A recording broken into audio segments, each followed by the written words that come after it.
Le Seigneur dit, celui qui s'abaisse, eh bien celui-ci, eh bien sera relevé. C'est pour ça que nous voyons que dans le pays d'Égypte, la parole de Dieu nous dit, tous les premiers-nés, eh bien sont morts. Je ferai mourir tous leurs premiers-nés. Même dans le bétail, parce que le bétail, ça représente l'homme animal, l'homme charnel, Ecclésiaste 3,18. Et là, nous voyons que tous les premiers-nés, eh bien, d'Égypte, le Seigneur dit, vont mourir. Et quand le Seigneur Jésus-Christ, il est venu, il a été voir ces pharisiens, qui nous fait penser au nom de Pharaon. Il a été voir ces pharisiens, et il leur disait, eh bien, la vigne sera ôtée de vos mains, parce que vous n'avez pas pu en récolter les fruits. Vous l'avez laissé avec des broussailles et des chardons. Et les broussailles et les chardons, ce sont les faux prophètes. Matthieu 7, 15 à 20, ce sont les faux prophètes. Alors le Seigneur dit, elle vous sera enlevée, et elle sera donnée à d'autres, eh bien, qui en produiront les fruits. Et vous, les premiers, donc les premiers-nés d'Égypte, vous les premiers, vous serez les derniers. Et c'est pour ça que le Seigneur dit, eh bien, que maintenant les premiers-nés, eh bien, c'est nous. C'est pour ça que le Seigneur Jésus-Christ, en tant qu'homme, il est le premier de la création. Il est le premier de la création de Dieu. Parce que la parole de Dieu, elle dit, Hébreux 10, 4, et tu me formas un corps, et voici je viens. Et la parole de Dieu nous dit que dans Matthieu 1, 18, 20, Jésus était né du Saint-Esprit. Ça veut dire que Dieu est saint, il est esprit. Et il est Père, puisque Jésus est né du Saint-Esprit, cet enfant a été conçu du Saint-Esprit. Et Jésus disait, le Père est en moi, Jean 6, 57. Et là, nous voyons aussi encore, eh bien, que le Seigneur Jésus-Christ, eh bien, son corps, c'était le temple de l'Éternel, car Dieu était en Christ. Jean 1, 19, 20, 21, détruisez ce temple et en 3 jours je le relève. Et il est dit, je crois que c'est dans Malachie 3, 1, il me semble, ou Zacharie 3, 1, eh bien que le Seigneur, or le Seigneur c'est l'Esprit, 2 Corinthiens 3, 17, entrera dans son saint temple, et il viendra celui que vous attendez. Isaïe 35, 4, 5, 6, alors les boiteux s'élèvent, les aveugles voient, les sourds entendent.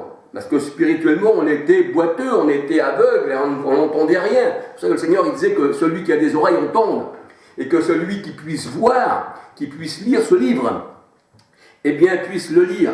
Mais le Seigneur, c'est à ses élus qu'il a permis, eh bien, de lire. C'est pour ça qu'il disait, à vous, il vous a été donné de comprendre. Mais aux ceux du dehors, il ne leur a pas été donné de comprendre, à connaître.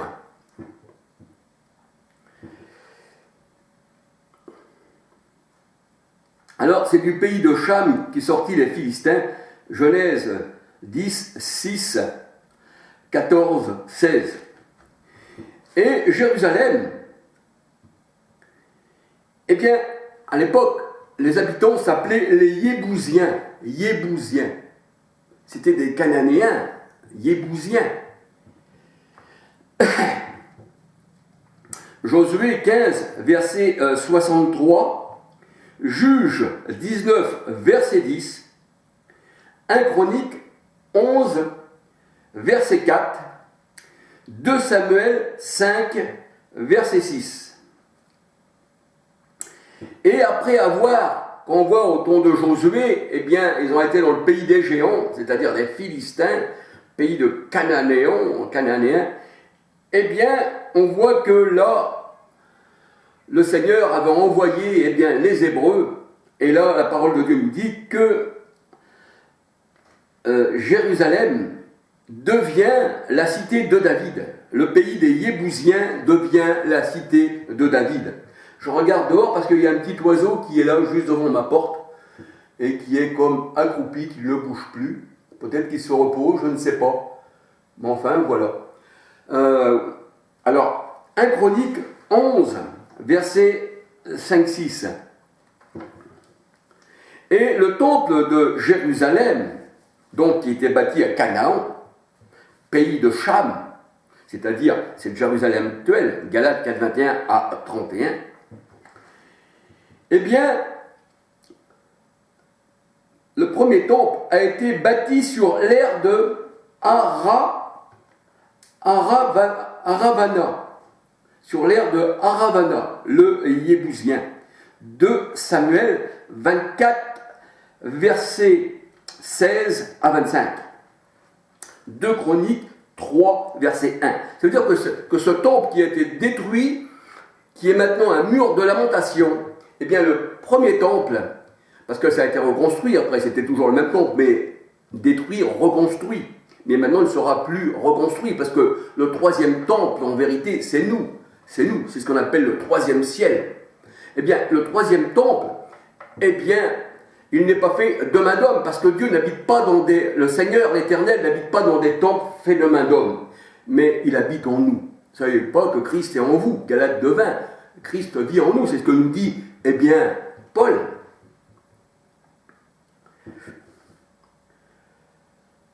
Deux Chroniques 3, verset 1. C'est-à-dire que cette Jérusalem qui tue les prophètes a été bâtie en Canaan. Et il ne reste plus que le mur des lamentations pour se lamenter. Attendez 2 petites secondes, je reviens, je vais regarder s'il a cette petite bête. Il est en plein soleil.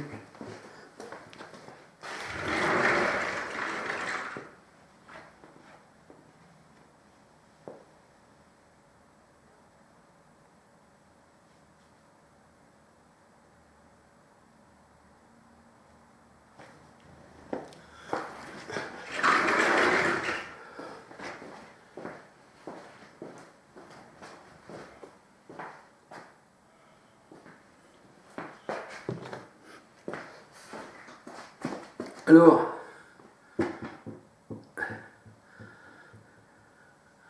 le voici, il est parti. Il est parti dans la maison. Bon, ben, je vais laisser la fenêtre ouverte, comme ça il partira.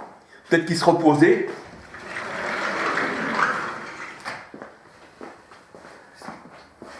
J'espère qu'il va se rétablir. Il est posé là-bas, je le vois. Et oui, peut-être qu'il était fatigué, comme nous, hein. Il est fait aussi de chair, cette bête. Et la bête, eh bien, c'est la chair, hein, c'est ce qu'on dit. Alors, c'est vrai que je reviens que le temple, eh bien, a été fait sur l'aire de Arvana, le Yébusien, qui signifie un habitant de Jérusalem. 2 Samuel 24, versets 16 à 25. Et la parole de Dieu nous dit que Christ notre Sauveur, eh bien, ne tire pas sa généalogie des hommes, bien qu'il soit né d'une vierge, mais il ne tire pas sa généalogie des hommes. C'est pour ça que Christ n'est pas né du sang, ni de la chair, comme nous dit Jean 1, 11, 12, 13, ni de l'homme, ni du sang, ni de la femme. Pourquoi ? Parce que le sang du Christ nous purifie de tout péché.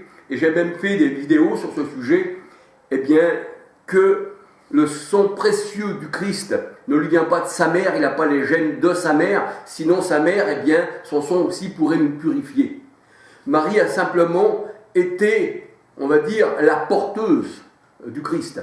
Mais le sang du Christ, la parole de Dieu, elle dit que Christ est venu avec son propre sang. Dans Hébreux 7, si on regarde tout Hébreux 7, on voit que le Christ, il est sans généalogie, hein, et qu'il est venu avec son propre sang, non pas avec le sang des boucs. Et d'ailleurs, la parole de Dieu nous dit que nous sommes, nous, enfants de Dieu, et on n'est pas nés ni de la femme, ni de l'homme, ni du sang, ni de la volonté de l'homme, ni du sang, mais nous sommes nés de Dieu. Donc Christ, lui, il est supérieur, bien sûr, à l'homme spirituel, parce que la parole de Dieu, elle dit qu'il a reçu une double onction supérieure à ses frères. Ça veut dire que Christ, en allant par là, il est celui qui est, comme la parole de Dieu nous dit, dans Exode 3.2, si on lit Exode 3.2 en entier, quand l'ange de l'Éternel se présente, là c'est encore un homme qui se présente, eh bien, à Moïse, il dit « Je suis celui qui suis », et là, le Seigneur Jésus-Christ, il dit « Je suis celui qui est », dans Apocalypse 1, 7, 8. Et là, la parole de Dieu nous dit que le Christ, il est venu à la manière de Melchisédek. Et il ne lui tire pas sa généalogie, eh bien, de l'homme. Hébreux 7, verset 3, 6. Christ est venu à la manière de Melchisédek. Il n'est sans père, sans mère, sans généalogie. Et il est le roi de Salem, qui signifie le roi. Salem veut dire justice, veut dire paix. Salem, Jérusalem, la cité de la paix. Eh bien, celle-ci, c'est la nouvelle Jérusalem. Apocalypse 21, versets 1 à 14, qui porte le nom des 12 tribus d'Israël et des 12 apôtres, eh bien, du Seigneur Jésus-Christ. Et Galates 4, 26 nous dit, eh bien, cette Jérusalem d'en haut est notre mère, et Christ est notre Père.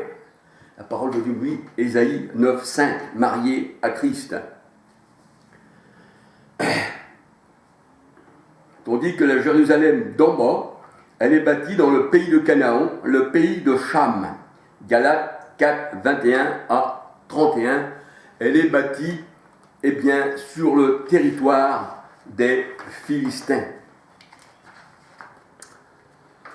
Alléluia. Donc, comme c'est dans le pays de Cham, quand c'est le pays de la servitude, là où on voit où les Hébreux spirituels étaient dans la servitude, parce que tout l'Ancien Testament, c'est l'ombre des choses à venir.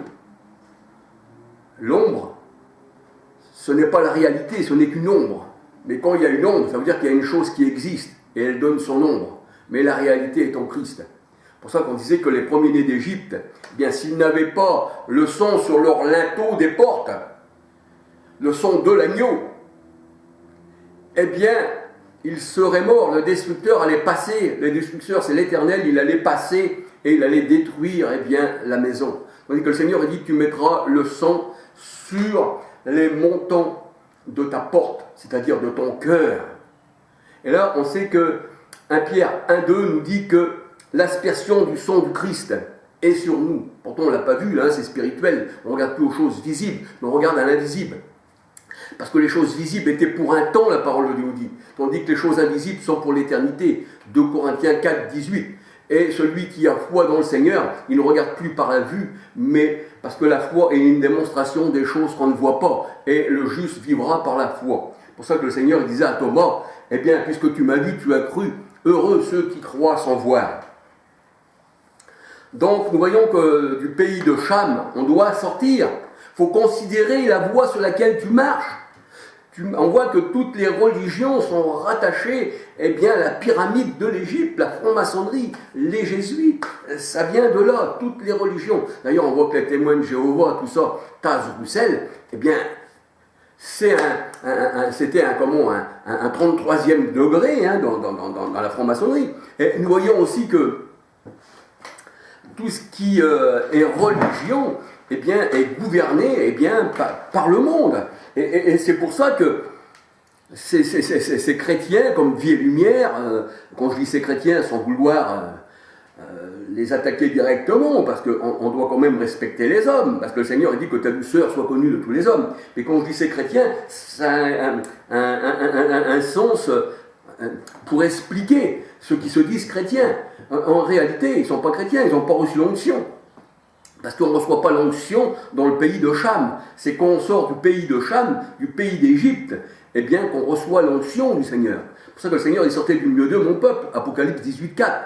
Et 2 Corinthiens 6, 14 à 18 disait qu'il y a-t-il entre la lumière et les ténèbres, entre Bélial et puis le temple du Dieu vivant. Donc nous voyons qu'il faut sortir, il faut sortir. Pourquoi ? Parce que ça c'est terrestre, c'est charnel. C'est ce que nous dit Galates 4, 21 à 31. Ça, c'est la servitude. C'est la maison d'Égypte. Il faut sortir de l'Égypte. Et de nous-mêmes, on ne peut pas sortir. C'est le Seigneur qui vient et qui nous sort. C'est pour ça que Christ est venu. C'est pour ça qu'il a dit dans sa parole, je vous ai affranchis. Si le Fils de l'homme vous a affranchis, vous serez réellement libre. Et la parole de Dieu nous dit, il est descendu dans les régions inférieures. C'est-à-dire, régions inférieures, c'est ici, c'est la terre, c'est le monde. Hein, c'est pour ça que le Seigneur dit, relève-toi d'entre les morts et Christ va t'éclairer. Hein, relève-toi d'entre les morts. Et on voit que les morts, eh bien, le Seigneur dit, tu parais vivant, mais tu es mort, parce que tu es dans une fausse doctrine. Tu es dans le pays de Cham, dans le pays de Canaan, dans le pays des Philistins. Tu es dans le pays des ennemis de Dieu. Donc il faut que tu sortes. Mais de nous-mêmes, on ne peut pas. On ne peut pas sortir. Alors c'est pour ça qu'il faut sortir. Et nous voyons que ce monde sur lequel nous sommes, eh bien, le grand abîme, quand la parole de Dieu nous parle du grand abîme, c'est la mer. Ésaïe 51, 9, 10, là où il y a le monstre. Ésaïe 27, verset 1, où le Seigneur lui a brisé la tête, le serpent, le grand dragon, qu'on va dire. Hein. Eh bien, c'est là qu'il se tient ce monstre, puisque ce sont des rois. Hein, la bête, c'est des rois. Apocalypse 17, 9, 11. La bête qui sort de la terre et qui sort de la mer.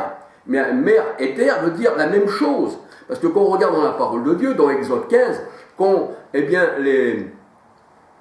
comment on va dire, les Égyptiens, eh bien que le Seigneur les a fait couler comme une pierre dans la mer, la Bible elle dit, la mer les a engloutis. Et puis après, elle dit que la terre s'est ouverte et que la terre les a engloutis. Donc, mer et terre, ça veut dire la même chose. Et ça représente la terre, représente l'homme charnel. Et la mer représente les grandes eaux, ça représente le monde. Apocalypse 17, 1, 15. Alors, on voit que faut sortir de tout ça. C'est pour ça que le Seigneur a dit, mon royaume n'est pas d'ici-bas. Si mon royaume était d'ici-bas, eh bien, on aurait combattu pour moi. Et là, on voit que les gens, eh bien, quand je dis ces chrétiens, ceux qui se disent du Seigneur, qui sont dans des courants américains, parce que la maison de Azusa, vous savez, la maison Azusa, elle se tient où cette maison Azusa? À Los Angeles, qui veut dire les anges, hein, ça porte bien son nom, les anges, les envoyés.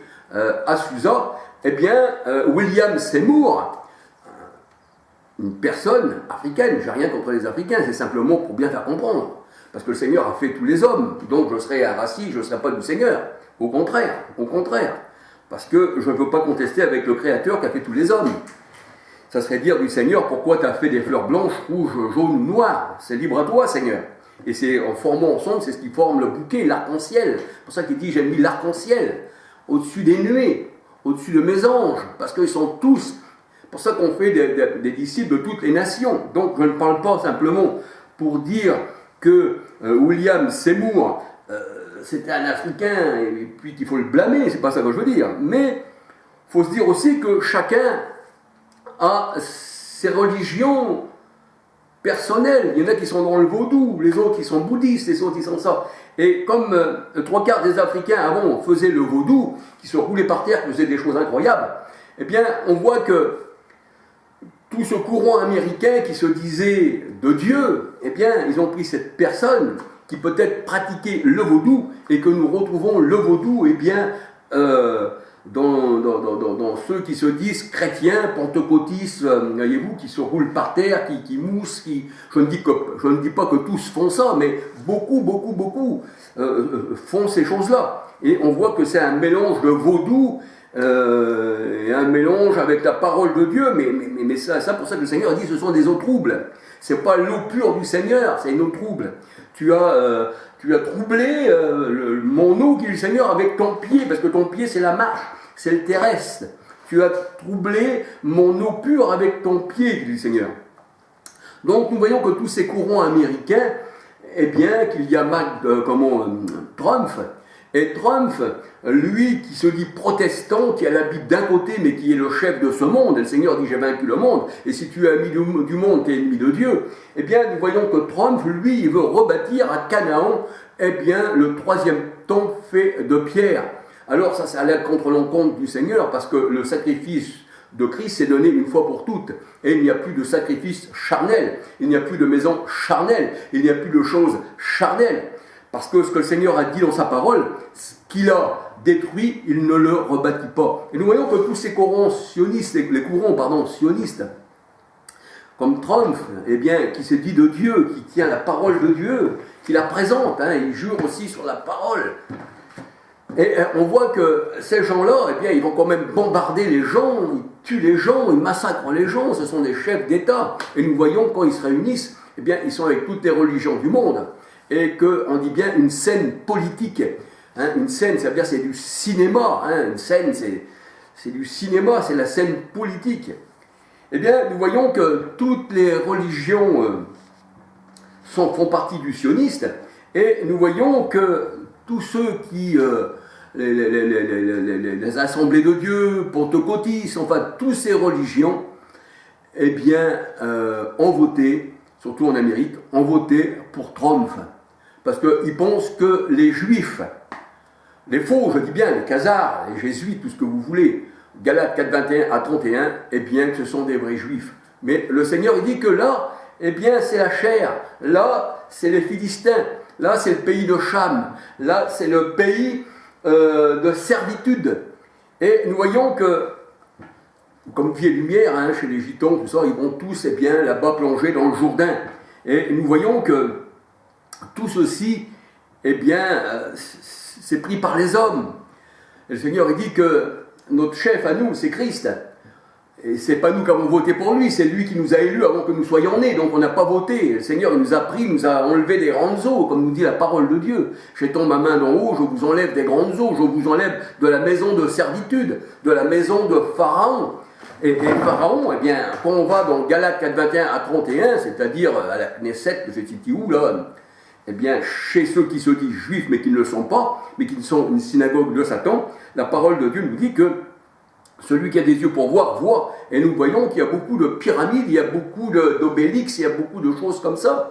Et le 14 juillet, je ne sais pas si vous avez vu, aux informations, eh bien tout de suite, on vous fait voir eh bien, un obélix avec la pointe dorée, hein, qui représente la pointe dorée, qui représente le soleil, qui représente la Trinité, qui représente la franc-maçonnerie, qui représente les jésuites, qui représente le monde, qui représente l'Égypte, qui représente Cham. Voyez-vous? Donc, tout ça, ça fait partie du monde. Et nous avons vu aussi, eh bien, l'arc de triomphe. Parce que l'arc de triomphe, ça, quand les armées venaient, quand ils avaient triomphé, quand ils avaient combattu le monde, toujours, de chaque côté, bien sûr, c'est toujours les mêmes chefs, hein, mais qui mettent le monde dans le milieu pour qu'ils puissent se mélanger, faire un bain de sang, et puis après, rendre un sacrifice avec les